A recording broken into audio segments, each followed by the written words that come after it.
꽃길로 갑시다. 꽃길로 갑시다. 오늘은 이 갈라디아서에 대해서 함께 말씀을 공부해 보도록 하겠습니다. 갈라디아서는 갈라디아에 있는 여러 교회에 보낸 편지다. 1장 2절에 기록을 하고 있는데, 이 갈라디아라는 곳이 어디냐? 뭐 여러 가지 설이 있습니다. 터키 지방, 지금의 터키 지방이죠. 소아시아 지방에 뭐 중부다, 남부다, 북부다 여러 가지 설이 있지만, 일반적으로 갈라디아 지역의 교회를 얘기할 때 1차 전도여행의 주 무대였던 비시디아 안디옥이라든지 이고니온, 루스드라, 더베 이런 곳에 세운 교회들을 가리키는 것이 아닐까라고 추측을 해봅니다. 이 교회는 바울이 직접 설립을 했고 2차 전도여행을 갈 때에도 3차 전도여행을 갈 때에도 이 지역을 다 거쳐갔기 때문에 가장 바울과 많은 접촉점이 있었던 교회다라고 말할 수가 있을 것입니다.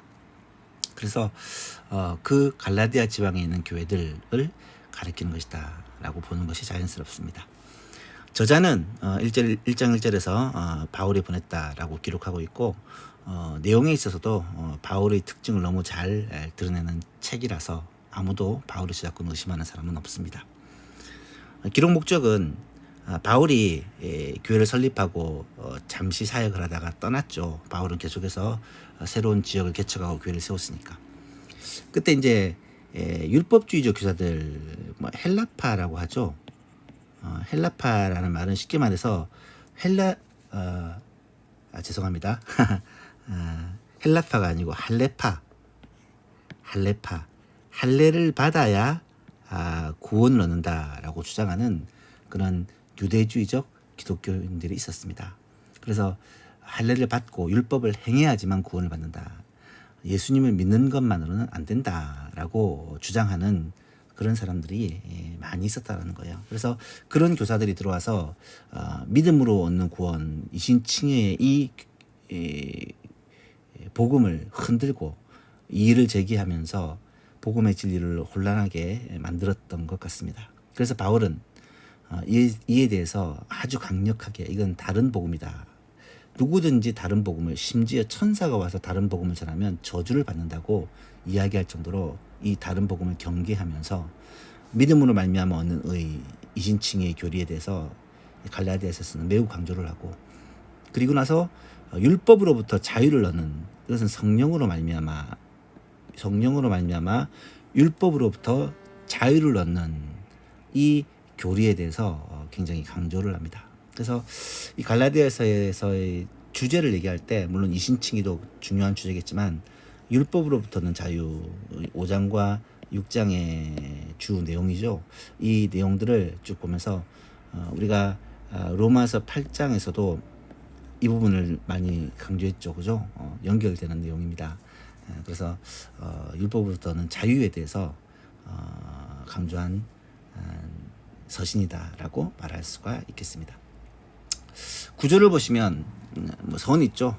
누가 누구에게 보냈다, 뭐 간단한 문안 인사, 그리고 하나님 찬양하고 6절부터 10절 사이에 이 본론의 서원인데 이게 이제 다른 복음은 없다. 다른 복음을 전하는 사람이 있지만 다른 복음이라고는 있을 수가 없다.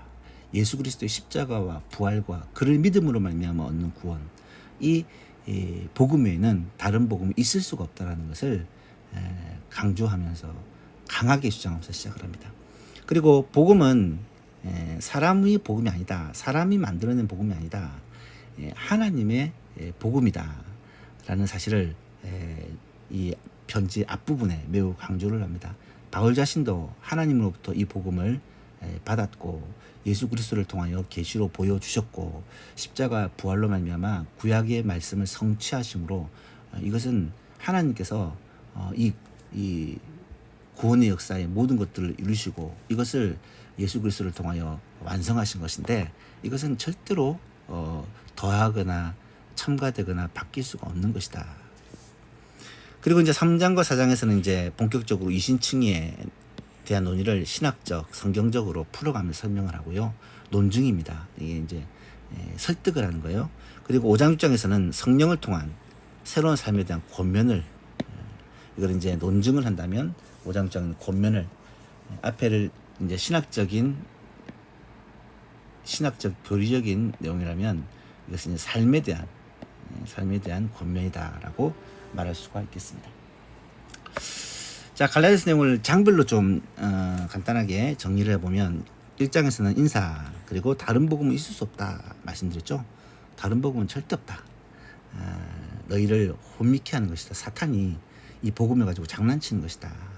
그래서 그런 거짓된 복음에 대해서 경계를 하고요. 2장에서는 베드로의 행동을 책망하고 있다. 이게 바울이 사실은 베드로를 책망할 수 있는 그런 입장은 아니잖아요, 그죠? 이 베드로라는 사도는 예루살렘 교회의 수장이자 사실 예수님의 수제자로서 이 기독교 전체에 있어서 어쩌면 중심 인물이라고 말할 수 있습니다. 하지만 바울은 이 베드로를 유대인을 위한 사도라고 한다면 나는 이방인을 위한 사도로 하나님께 부름받았다라고 자신의 사도의 정체성, 사도권을 굉장히 강조를 하면서 내가 베드로를 책망한 적이 있다. 왜냐하면 이 베드로가 이방인과 식사를 하는 가운데 할레파가 들어오니까 눈치를 보고 그 자리를 떠난 것 같아요. 그래서 그 부분에 대해서 어떻게 이 복음을 진리를 알고 있으면서 사람의 눈치를 보고 하느냐라고 책망한 적이 있었다라고 얘기를 합니다. 물론 그 내용은 이제 뭐 덕과 영적 성숙에 관한 문제이기도 한데 어쨌든 바울은 이 베드로의 행동이 마음에 안 들었던 거예요. 이렇게 사람의 눈치를 보고 알면서도 사람에게 맞추는 행동이 마음에 안 들었던 겁니다. 그래서 이런 부분을 얘기하면서 결국 이신칭의 이 교리를 이 복음을 설명하는 내용으로 이어갑니다. 3장에서 이제 이 이신칭의 내용을 쭉 설명을 하는 거예요.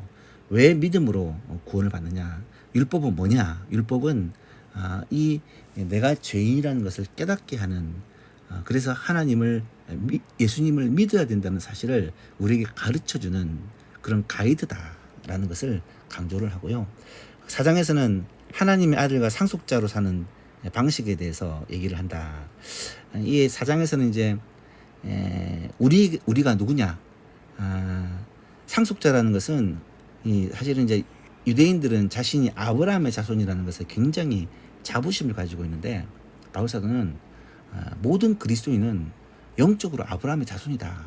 아브라함이 인종적으로, 그러니까 이 혈통적으로 하나님의 자녀가 된 게 아니라 하나님의 언약을 받은 자는데 그 언약은 하나님을 믿음으로 말미암아 얻은 의고 이것은 오늘날 그리스도를 믿는 모든 자에게 아브라함의 이 믿음이 계승된 것이고 그래서 언약의 후손이 유대인만이 아니고 모든 믿는 자들이다라는 것을 강조를 합니다. 그래서 이 사라와 하갈을 대조했다라고 하는데요. 이 사라는 아브라함의 본처죠. 하갈은 첩이었잖아요, 그죠? 사라에게서 누가 납니까? 이삭이 나죠. 하갈에게서 이스마엘이 납니다. 그죠? 이삭과 이스마엘의 차이가 뭡니까? 이삭은 약속의 아들이 하나님의 약속의 아들이고 이스마엘은 인간적인 방법. 이 아브라함이 하나님의 그 자손의 복을 내가 생각할 때는 사라는 이미 태가 다쳤고 하갈을 통해서 얻어야 되겠다 생각해서 이제 인간적인 방법을 얻은 아들이죠. 이것을 비교를 하면서 결국은 이 육체를 따라 얻은 자녀 이스마엘은 시내산 율법 시내산과 율법을 의미한다면 약속의 아들로 난 이 이삭은 바로 그리스도의 죽으심과 부활의 복음을 의미하는 것이다. 그래서 갈라디아 교회를 힘들게 했던 그 이단 사상 율법주의죠. 이 율법주의에 대한 정체를 이 하갈의 아들 이스마엘의 예를 들어서 설명을 하는 것입니다. 이스마엘이 이삭을 핍박했듯이 오늘날 율법주의자들도 이 복음을 핍박한다. 하지만 하나님께서 인정하시는 이 약속의 자녀는 복음으로 말미암아 믿음으로 말미암아 구원받은 하나님의 백성이라는 것을 강조를 하는 것입니다. 그래서 믿음으로 말미암아 구원받은 하나님의 자녀가 하나님의 백성 하나님의 자녀이기 때문에 그런 그리스도인들이 어떤 삶을 살아야 되느냐. 율법으로부터 자유 그리고 성령을 따라 살아가는 삶이다. 성령을 따르는 삶이라는 것은 율법으로부터 자유했기 때문에 말씀을 하나도 안 지켜도 된다가 아니라 성령으로 말미암아 하나님의 뜻을 향하며 사는 삶. 어쩌면 이것은 성령에 이끌려 사는 삶을 의미한다라고 말할 수가 있겠습니다. 그래서 성도는 서로 짐을 지는 삶, 그리고 성령을 따라 열매 맺는 삶. 우리가 잘 아는 5장 22절 23절 말씀이 성령의 열매잖아요. 그죠? 이 성령의 열매를 맺는 삶. 우리 10월 달에 주제가 열매 회복입니다. 이 성령의 열매, 우리가 꼭 맺어야 될 열매인데 이 열매가 어떻게 맺히느냐. 결국 이 열매는 노력해서 맺히는 게 아니라 성령을 따라 살 때 맺히는 게 열매다라는 것을 이야기하고 있는 것입니다. 그래서 성도는 어떤 삶을 살아야 되느냐. 성령을 따라 열매를 맺고 살 때 우리는 이런 삶을 살아야 된다. 마지막으로 6장에서 구체적인 공동체 안에서 이 삶을 이야기하면서 마지막 축도로 갈라디아서를 마무리합니다. 갈라디아서의 전체 주제를 이야기할 때 구원은 이신칭이 오직 믿음으로 가능하다라는 것을 이야기하면서 유대주의자들 할례파죠. 이들을 논박하며 설명을 합니다. 논리적인 설명입니다. 이신칭의는 율법의 준수가 아니라 그리스도의 십자가에 기초를 둔 믿음으로 주어지는 은혜다. 이것은 하나님의 은혜를 우리가 믿음으로 받는 것이다. 율법을 지킴으로 구원받는 게 아니다. 율법을 지킴으로 구원받을 수 있는 사람은 한 사람도 없다. 율법은 오히려 우리를 정죄케 하고 좌절하게 한다. 하지만 율법을 통해 우리가 우리에게 그리스도를 통한 구원, 믿음으로 구원받는 것을 깨닫게 해준다라는 것을 강조하고요.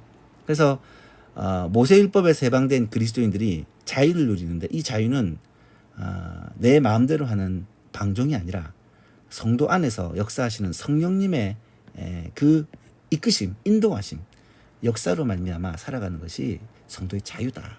그래서 성도의 자유는 곧 성령이 우리 안에 거하시고 우리를 통하여 행하시는 일이다라고 이 갈라디아서는 결론을 맺고 있습니다. 이런 내용의 이 짧은 6장으로 된 갈라디아서를 꼭 이번 주에 읽어보셨으면 좋겠고, 율법으로부터 자유, 성도가 어떻게 이 율법에 얽매이지 않고 자유하며 사느냐. 결국 이게 성령 충만으로 말미암아 가능한 것이다라는 것을 이 갈라디아서 말씀을 통해 깨닫고 이 성령의 이끄심을 따라 살고 그래서 성령의 열매를 맺는 우리 예수방 모든 가족들이 되었으면 좋겠습니다. 다음 주에는 에베소서 그렇게 공부하도록 하겠습니다.